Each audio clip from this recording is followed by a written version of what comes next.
Amén. Que el Señor le bendiga, hermano. Les saludo en el amor de Cristo. Damos inicio a este estudio bíblico. Seguimos adelante, ¿cierto?, con el libro de los Hechos de los Apóstoles. Estamos estudiando el capítulo 3 y vamos a seguir avanzando con el versículo 16, ¿cierto? Lo último que estuvimos viendo fue el milagro que hizo Pedro y Juan, ¿cierto?, en la puerta de la Hermosa, cuando hicieron caminar, ¿cierto?, a una persona que estaba postrada. Eh, Uno de los grandes milagros, ¿cierto?, que se conocen de parte de los apóstoles también. Y vamos a ir avanzando con el número 16. El versículo 16, ¿cierto? Vamos a leer el capítulo 3, del versículo 16 en adelante, y vamos a leer completo. Amén. Dice así la palabra del Señor. Y por la fe en su nombre, a este que vosotros veis y conocéis, le ha confirmado su nombre y la fe que es por el que ha dado a este esta completa sanidad en presencia de todos vosotros. Mas ahora, hermanos, sé que por ignorancia lo habéis hecho, como también vuestros gobernantes, pero Dios ha cumplido así lo que había antes anunciado por boca de todos los profetas, que Jesucristo había de padecer. Así que arrepentíos y convertidos, para que sean borrados vuestros pecados, para que vengan de la presencia del Señor tiempos de refrigerio. Y Él envía a Jesucristo que os fue antes anunciado, a quien de cierto es necesario que el cielo reciba hasta los tiempos de la restauración de todas las cosas, de que habló Dios por boca de sus santos profetas que han sido desde tiempos antiguos. Porque Moisés dijo a los padres, el Señor vuestro Dios os levantará profeta de entre vuestros hermanos, como a mí. A él oiréis en todas las cosas que os hable. Y toda alma que no oiga a aquel profeta será desarraigada del pueblo. Y todos los profetas desde Samuel en adelante, cuantos han hablado, también han anunciado estos días. Vosotros sois los hijos de los profetas y del pacto que Dios hizo con nuestros padres, diciendo a Abraham, en tu simiente serán benditas todas las familias de la tierra. A vosotros primeramente Dios, habiendo levantado a su Hijo, lo envió para que os bendijese, a fin de que cada uno se convierta de su maldad. Amén. ¿Cierto? Vamos avanzando entonces con el capítulo 3 y en el versículo 16, ¿cierto? Habla de que por medio de la fe, en el nombre del Señor Jesucristo, ¿cierto? Es que esa persona, y en este caso, en estos tiempos nosotros, creemos y conocemos también, ¿cierto? Eh, de ninguna manera está tratando de negar el milagro, sino que está tratando de reconocer que a través de esa convicción nosotros podemos también obtener, ¿cierto? La fe en el Señor Jesucristo, ¿cierto? Y dice, ha confirmado su nombre, ¿cierto? Y la fe que por él, ¿cierto? Por el Señor Jesús, es, se ha dado a este, ¿cierto? Es decir, al hombre lisiado, a aquella persona que había sido sanada, ¿cierto? A través de Pedro y de Juan, ¿cierto? En ese lugar. Eh, y no era una sanidad parcial, ¿cierto? Como muchas veces lo podemos ver en estos tiempos, ¿cierto? Hay algunas prácticas, como el reiki, el yoga, algunos sanadores por ahí, algunos charlatanes, que logran obtener sanidades, ¿cierto? Sobre algunas personas, pero son sanidades pasajeras, ¿cierto? Son potestades demoníacas que también hacen milagros, pero cuando Dios sana, sana de manera permanente y definitiva, ¿cierto? Que fue el caso de esta persona lisiada, ¿cierto? Que fue sanada por el poder de Dios, ¿cierto? A través de estos dos apóstoles, de Pedro y de Juan, ¿cierto? Decía el 17, para la hermana Cecilia que se está incorporando, ¿cierto? Con el hermano Esteban, estamos avanzando en el capítulo 3 de los Hechos de los Apóstoles y estamos ahora, ya leímos completo del 16 hasta el final del capítulo 3. Estamos ahora en el 17, ¿cierto? El versículo 17 del capítulo 3, que dice, pero ahora, hermanos, sé que, sé que por ignorancia lo habéis hecho como también vuestros dirigentes, ¿cierto? Eh, bueno, para algunos era una ignorancia involuntaria, pero para los líderes religiosos de esa época era una ignorancia voluntaria, porque ellos sabían, conocían la palabra, sabían que venía un Mesías, que iba a hacer milagros, sabían todo lo que iba a pasar porque había sido profetizado anteriormente, por lo tanto tenían el conocimiento, ¿cierto? No era ignorancia en el caso de ellos, ¿cierto?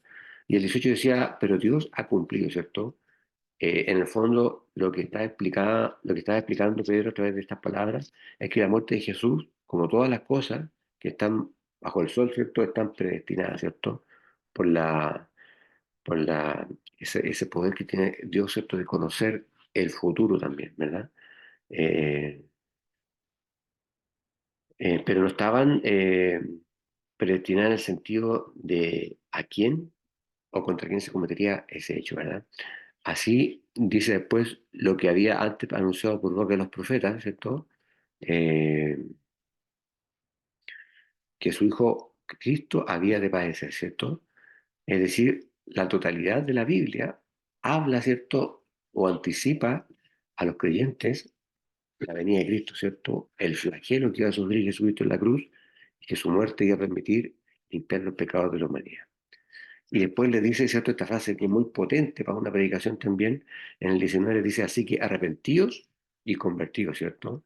Eh, en el fondo, el arrepentimiento es un reconocimiento de que Dios tiene la razón. Si todo usted se arrepiente, usted le está dando la razón a Dios de que usted es un pecador y que la muerte de Él tiene esa validez absoluta, ¿cierto?, de redimir todos sus pecados si usted se arrepiente de corazón, ¿cierto?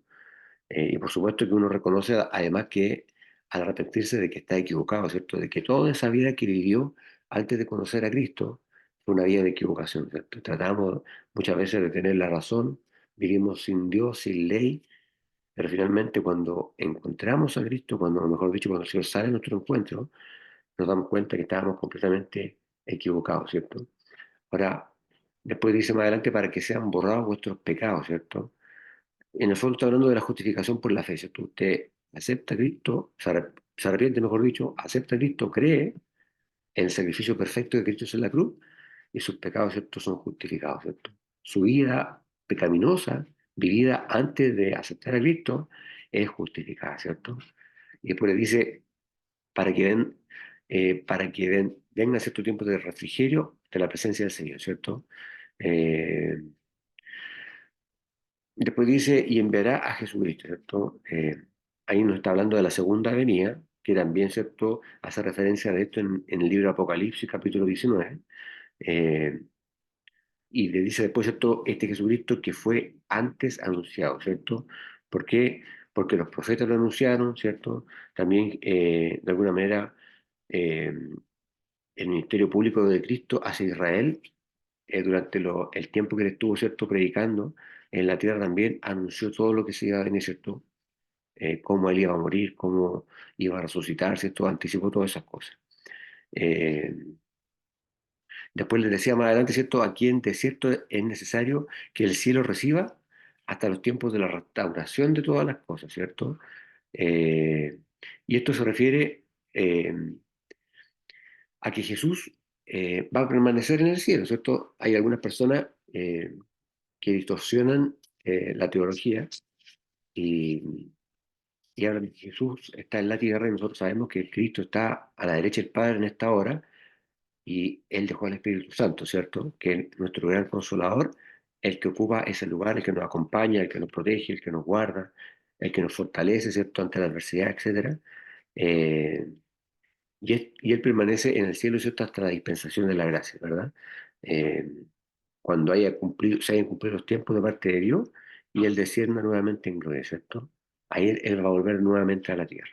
Va a haber, ¿cierto?, un rapto de la iglesia, el Señor va a aparecer como un relámpago, ¿cierto?, como dice la palabra, va a ser muy rápido, como ladrón en la noche, nadie se va a dar cuenta, la iglesia va a ser arrebatada, ¿cierto?, por el Señor, y después, ¿cierto?, viene por segunda vez a la tierra en gloria y majestad, ¿cierto?, con los ángeles, con aquellos que hayan sido arrebatados, a apresar a Satanás el diablo, ¿cierto? Después decía más adelante que habló Dios por boca de sus santos profetas que han sido desde tiempos antiguos, ¿cierto? Eh, y otra vez se refiere, ¿cierto?, a todos los profetas que durante el Antiguo Testamento, durante el tiempo del Antiguo Testamento, el tiempo de la ley, ¿cierto?, estuvieron anunciando la venida del Señor. Eh, Decía después, ¿cierto?, en el versículo 22, estamos viendo el capítulo 3 de los Hechos de los Apóstoles, decía el versículo 22, ¿cierto?, que Moisés había dicho a los padres, ¿cierto? Esto está también relatado en Deuteronomio 18, del 15 al 19, el Señor nuestro Dios os levantará profetas de nuestros hermanos como yo, ¿cierto? Esa es la promesa del Mesías, ¿cierto? Ya se anunciaba en los tiempos de Moisés. Y decía después que Él oirá, a Él oiréis en todas las cosas que os hablaré, ¿cierto? Bueno, eso está de más decirlo, ¿verdad? Y después decía, según lo que leímos esto en el versículo 23, Eh, y será cierto que cualquier alma que no oiga a aquel profeta será desarraigada del pueblo, ¿cierto? Eh, o sea, obviamente nos está diciendo que cualquier persona que no escuche o que haga oídos sordos de la palabra de Dios, no solamente durante su ministerio, sino que durante todo el tiempo previo que se predicó a través de los profetas, va a estar eternamente perdido, ¿cierto? La muerte segunda que le llaman. Y hay una confusión en algunas personas cuando le hablan de la muerte segunda, ¿cierto? La muerte primera es la que vamos a experimentar todos, ¿cierto? Bueno, a lo mejor si viene el Señor ahora, si viene en este momento o antes que nosotros partamos del escenario de este mundo, no la vamos a vivir, pero eventualmente cada uno de nosotros debería morir en algún momento, ¿cierto? Esa es la muerte primera. Y la muerte segunda son aquellas personas que van a morir físicamente, van a experimentar la muerte primera, después van a resucitar, pero van a resucitar para condenación, para muerte eterna, ¿cierto? Y esa es la muerte segunda que es terrible porque ya no hay opción, ¿cierto? Nosotros vamos a morir a lo mejor de esta carne, de este cuerpo, pero vamos a resucitar para vida eterna, no vamos a experimentar la muerte segunda, el cual nos habla la Biblia, ¿cierto? Decía el versículo 24, y todos los profetas desde Samuel, eh, empieza a hablar desde Samuel, ¿cierto? Nosotros sabemos que hay otros profetas antes de Samuel, eh, eh, pero él, ¿cierto? Por decirlo de alguna manera, fue el primero al cual se le colocó ese oficio de profeta, por llamarlo de alguna manera, ¿cierto? Eh, Después decía el 25, vosotros sois los hijos de los profetas, ¿cierto? Eh, y del pacto que Dios concretó con nuestros padres, ¿cierto? Se refiere al pacto abrámico, ¿cierto? Que está en Génesis 12, del 1 al 3. Después decía, diciendo a Abraham, y en tu simiente serán benditas todas las familias de la tierra, ¿cierto? Bueno, habla obviamente de Jesucristo, ¿cierto? De la simiente de Jesucristo, que somos todos nosotros, ¿cierto? El pueblo, los judíos, que en algún momento lo van a reconocer, y los que fuimos injertados en la vida verdadera también, ¿cierto? Como simiente. El 26 decía, a vosotros primeramente, ¿cierto? Eh, Se refiere 23 a esa oferta de salvación hecha primeramente al pueblo judío, ¿cierto? Y que está de alguna manera relatado también en Lucas 24:47 y en Romanos 1:16. Eh, Leíamos, ¿cierto? Que dice, a vosotros primero, Dios, habiendo levantado a su Hijo, ¿cierto? Se refiere a la resurrección, le envió para que os bendijese a fin de que cada uno se convierta de su maldad, ¿cierto?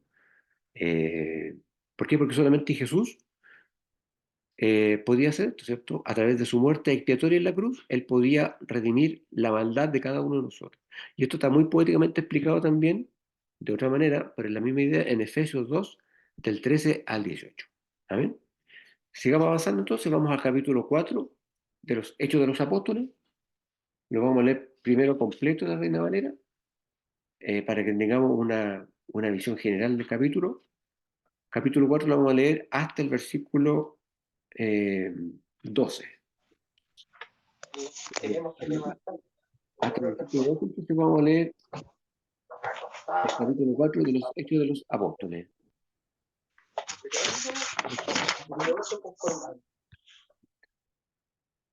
A ver, entonces, Hechos de los Apóstoles, capítulo 4, ¿cierto? Vamos a leer hasta el versículo 12. Hasta el 12. Dice así la palabra del Señor. La Reina Valeria tiene un título, dice Pedro y Juan ante el concilio. Hablando ellos al pueblo, vinieron sobre ellos los sacerdotes con el jefe de la guardia del templo y los saduceos, resentidos de que enseñasen al pueblo y anunciasen en Jesús la resurrección de entre los muertos. Y les echaron mano y los pusieron en la cárcel hasta el día siguiente, porque era ya tarde. Pero muchos de los que habían oído la palabra creyeron, y el número de los varones era como de 5.000. Aconteció el día siguiente que se reunieron en Jerusalén los gobernantes, los ancianos y los escribas, y el sumo sacerdote Anás y Caifás, y Juan y Alejandro, y todos los que eran de la familia de los sumos sacerdotes. Y poniéndolos en medio, les preguntaron, ¿con qué potestad o en qué nombre habéis hecho vosotros esto?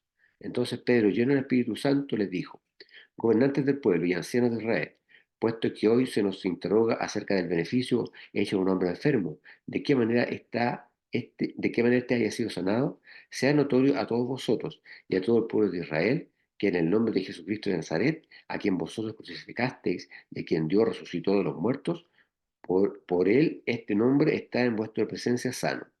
Este Jesús es la piedra reprobada por vosotros, los edificadores, la cual ha venido a ser cabeza del ángulo, y en ningún otro hay salvación, porque no hay otro nombre bajo el cielo dado a los hombres en que podamos ser salvos. Amén. Qué bonita la frase esta. Eh, este es el capítulo 4 entonces, ¿cierto? Eh, hasta acá. Ahí lo voy marcando para que no nos perdamos. Entonces, estamos en el capítulo 4, ¿cierto? Seguimos en el año 33 después de Cristo, ¿cierto? Y aquí ya empieza a hablar un poco de la persecución de los apóstoles, ¿ya? Porque aquí ya se ha generado, ¿cierto?, la situación en el pórtico de la Hermosa, ¿cierto? Hacen caminar, ¿cierto?, a una persona que estaba lisiada. Empieza, ¿cierto?, el Espíritu Santo a orar con poder y con autoridad a través de los discípulos. Jesús ya había partido, ¿cierto?, del escenario de este mundo, y empiezan las persecuciones hacia los discípulos, ¿cierto? Decía el primer versículo, que habían sobrevenido nosotros los sacerdotes y los magistrados del templo y además los saduceos. Eh, Ahora hay que hacer una aclaración: los saduceos, ¿cierto?, que son una facción de los judíos, ellos, digamos, controlaban completamente el sumo sacerdocio, ¿ya? Digamos, la institución del sumo sacerdocio, y realmente la mayor parte de los deberes totales del templo eran controlados por los saduceos. Eran una facción que tenía mucho poder, una secta en definitiva, ¿cierto? Eh, Después decía el versículo 2 que estaban resentidos de que enseñasen al pueblo, ¿cierto? Más que resentidos, yo creo que estaban preocupados porque ellos pensaban que la doctrina que ellos entregaban estaba siendo torcida, pero en realidad era de una manera correcta como lo estaban haciendo los discípulos, ¿cierto? Pero ellos estaban tan obnubilados con su propio entendimiento que pensaban que los discípulos estaban torciendo la palabra, entonces por eso estaban preocupados, ¿cierto? La Biblia habla de que estaban resentidos, ¿cierto? Eh, y ellos estaban resentidos de que estos discípulos, ¿cierto?, enseñaran al pueblo y anunciaran en Jesús la resurrección de los muertos, ¿cierto? Estaban enojados en definitiva porque anunciaban acerca de Jesús y la resurrección, porque esto de alguna manera negaba la doctrina que querían profesar los saduceos, ¿cierto? Esto lo explica Lucas también en 20:27, Lucas 20:27, ¿cierto? Eh, es bueno que vaya tomando nota de esta referencia, porque si usted le queda duda respecto a esto, aparte de que puede ver de nuevo la grabación, puede compararlo con las referencias que vamos haciendo. De repente, por ejemplo, Lucas lo puede ver de otro punto de vista, en la misma reflexión, pero de otro punto de vista a lo mejor es más entendible, ¿ya? Pero en definitiva lo que está diciendo acá, en Hechos de los Apóstoles, es que los saduceos estaban preocupados y enojados porque se estaba predicando de otra forma la doctrina, no como ellos lo estaban predicando, ¿ya? Decía pues el 3, ¿cierto?, que les echaron mano, es decir, los detuvieron, ¿cierto? Eh, y dice que los pusieron en la cárcel hasta el día siguiente, ¿cierto? Eh, Porque era muy tarde, seguramente dejaron el trámite para el otro día, ¿cierto? Después el cuarto decía que muchos de los que habían escuchado la palabra habían creído, es decir, en definitiva habían creído en Cristo, habían creído en todo lo que había pasado, seguían creyendo lo que decían los discípulos, creían que Jesucristo había sido el Mesías, ¿cierto?, para Israel, y que Él era la salvación para la humanidad también. Todo lo que el Señor y todo lo que nosotros creemos, muchas personas lo creyeron, ¿cierto? Y la palabra habla de que en ese momento fueron más de 5.000 varones los que creyeron, ¿cierto? Eh, Obviamente, si sumamos a las mujeres que están por detrás de esos varones y a los hijos, eh, obviamente vamos a estar hablando de cerca de 10.000 personas, ¿cierto? Que ya en este momento, ¿cierto?, histórico, que ya hace poco tiempo que el Señor había partido, los discípulos estaban empezando su ministerio sin Jesucristo, ya estamos hablando de cerca de 10.000 personas que estaban creyendo, ¿cierto? O a lo mejor más. Eh, el 5 decía que había acontecido al día siguiente que los dirigentes de ellos y los ancianos y los escribas, ¿cierto? A Anás los nombra a todos, ¿cierto? Sumo sacerdote, Caifás y a Juan, eh, y Alejandro. eh, Aquí se hace una aclaración. Se cree que podría haber sido Alejandro Li- Lisímaco, medio raro el apellido, que era uno de los judíos más ricos de esa época, ¿ya? Y que también pertenecía a las grandes cúpulas religiosas, eh, y que contribuía muy generosamente también a la construcción de los templos. Por eso que también se le consideraba dentro de la cúpula religiosa de esa época, porque tenía lucas, digamos, por decirlo de alguna manera, y colaboraba, ¿cierto? Eh, para las edificaciones de las sinagogas, para hacer algún movimiento económico, etcétera, ¿cierto? Eh, y lo más probable es que todos los hijos de Anás, que eran cinco, eh, hayan sido parte, ¿cierto?, de este linaje sacerdotal, ¿cierto? De Anás, perdón. Anás con acento en la, ¿cierto? Porque había, ¿cierto?, una especie de linaje faraónico, ¿cierto? Se iba dejando los hijos en los lugares de los padres, y Anás tenía cinco hijos, lo más probable es que los cinco tuvieran también que pertenecieran, ¿cierto?, a este linaje sacerdotal, digamos, de los fariseos, ¿ya? Después decía que se reunieron, en el mismo capítulo 6 decía que se reunieron en Jerusalén, eh, y el 7 dice que habiéndolos presentado en medio, ¿cierto? Es decir, a Pedro y a Juan, que no olvidemos que estaban detenidos, les preguntaron, ¿cierto?, con qué potestad o en nombre de quién habían hecho esto, ¿cierto? De darle la sanidad física a la persona lisiada que estaba en el templo de Hermoso, ¿cierto? Eh, Ellos ya sabían la respuesta, ¿cierto? Pero se mantenían con esa ceguera espiritual que no les permitía reconocer que el poder provenía del Señor y que habían sido utilizados, ¿cierto? Estos dos discípulos, Pedro y Juan, para obrar en la sanidad de ese lisiado, digamos. En el 8, ¿cierto? Dice que Pedro, lleno del Espíritu Santo, les dijo, eh, hay una referencia acá, el Espíritu Santo en el libro de los Hechos de los Apóstoles se nombra más de 50 veces, ¿cierto? Por lo tanto, es importante considerar cada vez que el Señor nos refiere al Espíritu Santo. Y aquí nos dice que Pedro, lleno del Espíritu Santo, les dijo, imagínense la situación de Pedro y Juan.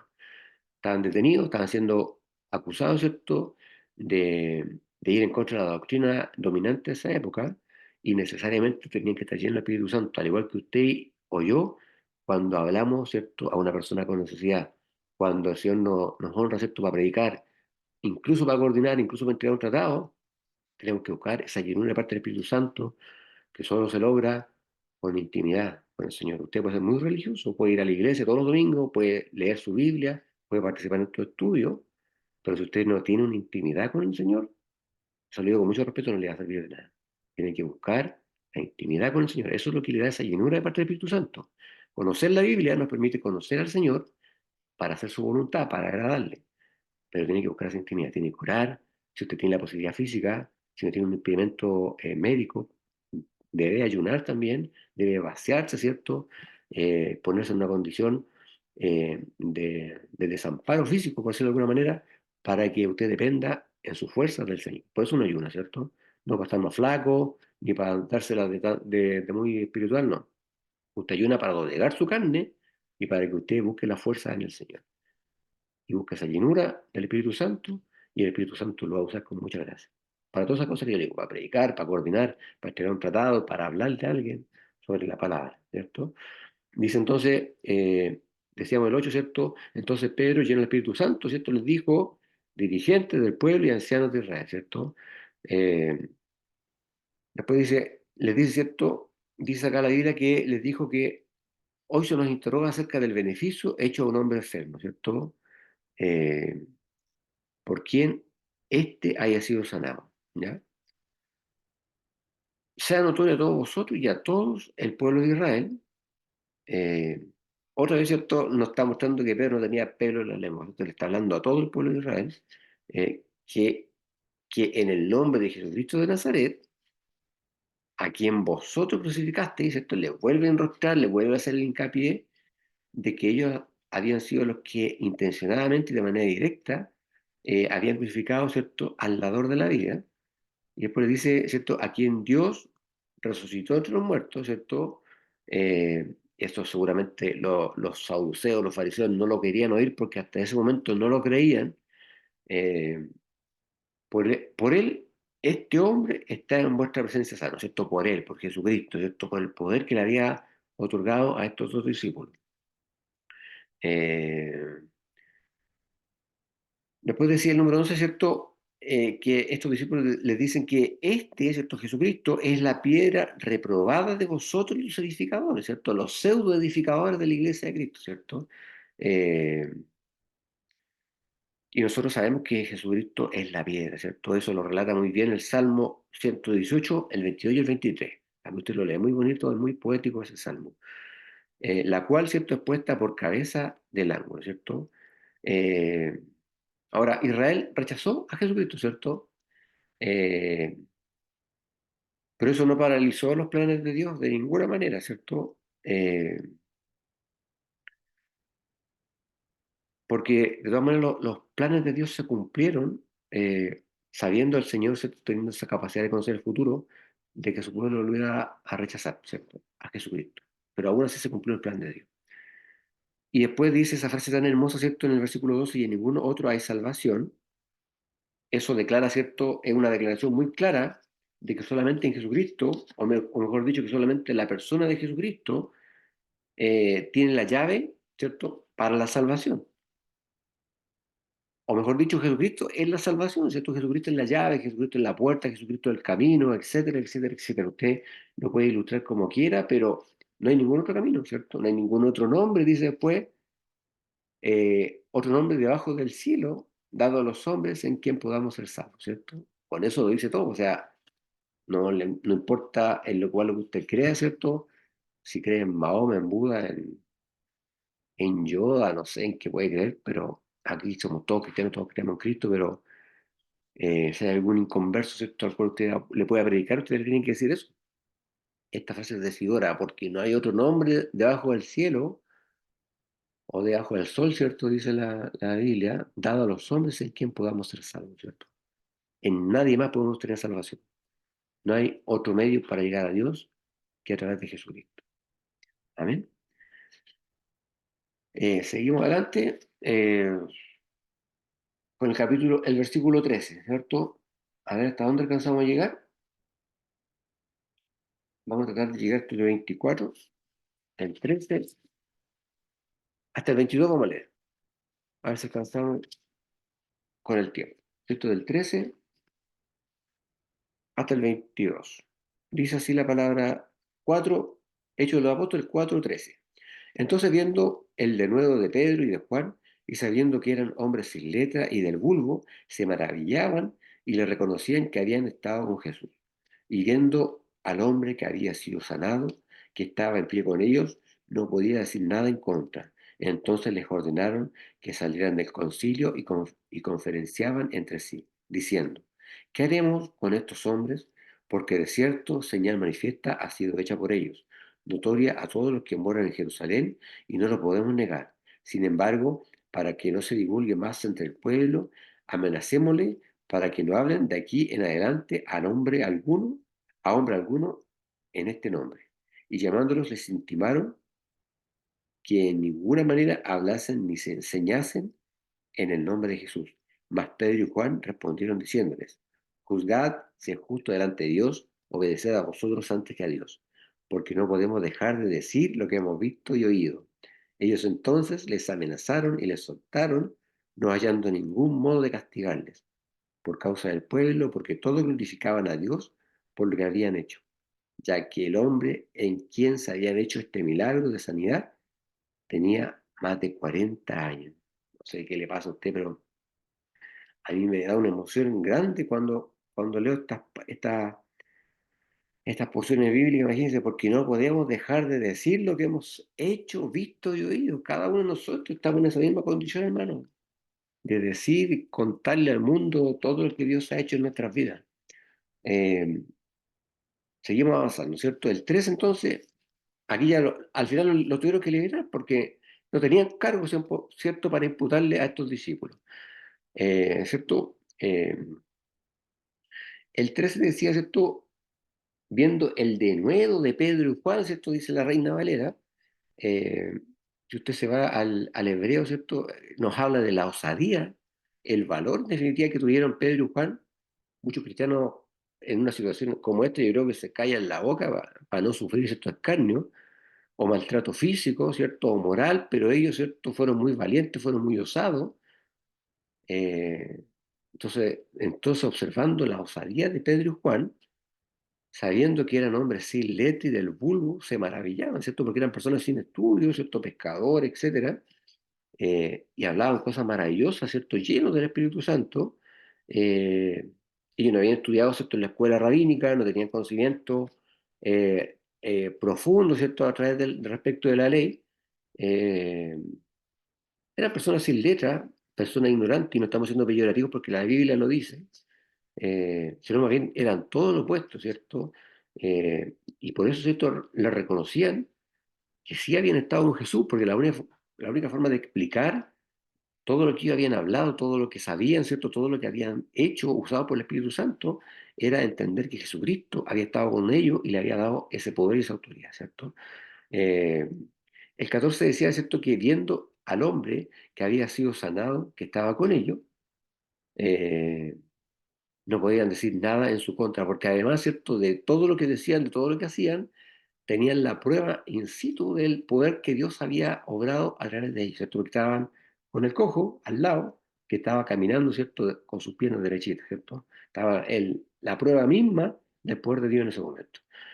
El 15 decía, ¿cierto? Entonces le mandaron que se salieran del concilio, ¿cierto? Lo hicieron salir. Eh, y deliberaban entre sí, ¿cierto? Conversaban entre ellos qué podemos hacer, de qué manera los podemos incriminar, de qué manera podemos desautorizarlos o desacreditarlos de alguna manera, ¿cierto? Pero obviamente no había cómo oponerlo a lo que decía la Escritura, ¿cierto? Eh, y decía el 16, ¿cierto? Que decían ellos, ¿qué haremos con estos hombres, ¿cierto? Querían hacer algo negativo con estos hombres, pero no podían porque no había forma, no tenían argumento para poder rebatirle lo que ellos habían hecho. Porque de cierto, señales maravillosas habían hecho ellos y era notorio que los moradores de Jerusalén, ¿cierto? Los habitantes de Jerusalén estaban al tanto, habían visto los prodigios y virtudes de Jesús, mejor dicho, de los apóstoles, ¿cierto? De Jesús a través de los apóstoles, y por lo tanto, estas noticias de sanidad milagrosa que habían obrado en este hombre se habían extendido de costa a costa en pocas horas, ¿cierto? Por lo tanto, era muy difícil poder desacreditar lo que estaban haciendo estos discípulos o lo que habían hecho, ¿cierto? Eh, y en el 17, de alguna manera, ¿cierto? Estos líderes religiosos empiezan a decir, ¿cierto?, que para que no se divulgue más entre el pueblo todo lo que habían hecho estos discípulos, eh, parece que era muy grande el temor que ellos tenían, deciden amenazarlo, ¿cierto? Para que no se hable más en el nombre de Jesucristo, ¿cierto? Eh, y el 18 dice que los llamaron, que los intimaron, ¿cierto? Para que de ninguna manera hablasen del Señor. Y el 19 dice que Pedro y Juan respondieron y le dijeron, ¿cierto?, que jugaran si es justo delante de Dios obedecer a Dios o a los hombres, ¿cierto? Por supuesto que nosotros sabemos que siempre, ante cualquier situación como esta, ante cualquier llamado que usted siente parte de Dios, tiene que obedecer la voz de Dios, ¿cierto? A veces cuando hay duda uno puede pedir confirmación, pero como decíamos, eh, no me acuerdo dónde lo dije, parece que fue acá en la casa o en algún culto, no sé, pero Dios no, el diablo no lo va a mandar a entregar un tratado ni a hablarle a una persona sobre el Señor, ¿cierto? A entregar su testimonio, ¿cierto?, de salvación. Por lo tanto, si Dios lo llama a hablarle a alguien, es de parte de Dios, ¿cierto? Y usted busca allí en el Espíritu Santo y predica el Evangelio. El 20 dice, porque no podemos dejar de decir lo que hemos visto y oído, ¿cierto? Y aquí podemos entender que hay dos tipos, dos grupos de cristianos, ¿cierto? Que son los que no pueden decir lo que Dios ha hecho en sus vidas y aquellos que no pueden dejar de decir lo que Dios ha hecho en sus vidas. Yo espero que usted sea uno de esos, que usted sea de aquellos que no pueden dejar de decir lo que Dios ha hecho en su vida. Tenemos que ser prudentes, no tenemos que ser, ¿cierto?, tan invasivos porque hay personas que se asustan. Pero el Señor nos va guiando, hermano. El Señor nos va diciendo y cuando usted lo siente, aparte el Señor tiene que hablar, tiene que sentirse orgulloso, ¿cierto?, de ser una criatura, ¿cierto?, lavada y redimida por la sangre del Cordero, con su salvación ya asegurada, ¿cierto? Y seguir hablando de lo que Cristo ha hecho en su vida, ¿cierto? Eh, el 21 decía que ellos amenazaron a los discípulos y que no pudieron castigarlos porque no encontraron ninguna responsabilidad, ninguna forma de desacreditarlos. Eh, y además que temían una revuelta, porque muchas personas se habían enterado de este milagro, se había extendido muy rápido en muy pocas horas. Por lo tanto, sentían que no tenían el derecho, o mejor dicho, el apoyo del pueblo, porque todos habían conocido este milagro, había muchos testigos, y podía producirse una revuelta, ¿cierto? Y con razón, ¿cierto? Porque había sido un hecho muy conocido. Y el 22 decía porque el hombre en quien habían sido hechos estos milagros de sanidad tenía más de 40 años, ¿cierto? Eh, en el fondo, lo que la Biblia quiere decir no es que era una persona vieja o joven, ¿cierto? Eh, porque en ese tiempo la expectativa de vida eran distintas, pero se refiere a que una persona de 40 años ya era una persona madura que no iba a estar inventando cosas, ¿cierto? Que era un testimonio, a pesar de que no era un rabino, que no era una persona religiosa, pero era un testimonio en el cual se podía confiar, porque era una persona ya con 40 años, ¿cierto? Que podía hablar cosas de manera coherente y no estar mintiendo al respecto. ¿Está bien? Bien, vamos a quedar hasta acá. Entonces, para que usted lo vaya marcando en su Biblia, quedamos entonces hasta el capítulo 4 y lo último que se leyó fue el versículo 22. Vamos a seguir avanzando la próxima semana con la ayuda del Señor por el capítulo 23 de Hechos de los Apóstoles, perdón, Hechos de los Apóstoles, capítulo 4, versículo 23. Eso va a quedar para la próxima semana. Amén. Con esto damos por terminado este servicio y le voy a pedir a mi hermana Cecilia que nos bendiga con la oración final. Amén. Amén. Padre nuestro que estás en los cielos, damos gracias, Señor amado, por este estudio que se ha realizado. Te pedimos que usted abra nuestro entendimiento, nuestra mente, para poder escuchar las enseñanzas, Señor Jesús. Te pedimos que sigas usando a mi hermano para poder enseñar tu palabra, Señor amado. Gracias porque eres único, porque eres misericordioso, porque eres poderoso. Bendito eres para siempre, Señor Jesús. Te alabamos, te adoramos, te bendecimos. Te pedimos que nos cuide y nos bendiga el día de mañana y los que vendrán, Señor amado. Gracias por toda la fortaleza, Dios mío, que nos das cada día. Bendito eres para siempre, en nombre del Padre, del Espíritu Santo. Amén. Amén. Amén. Y hermano.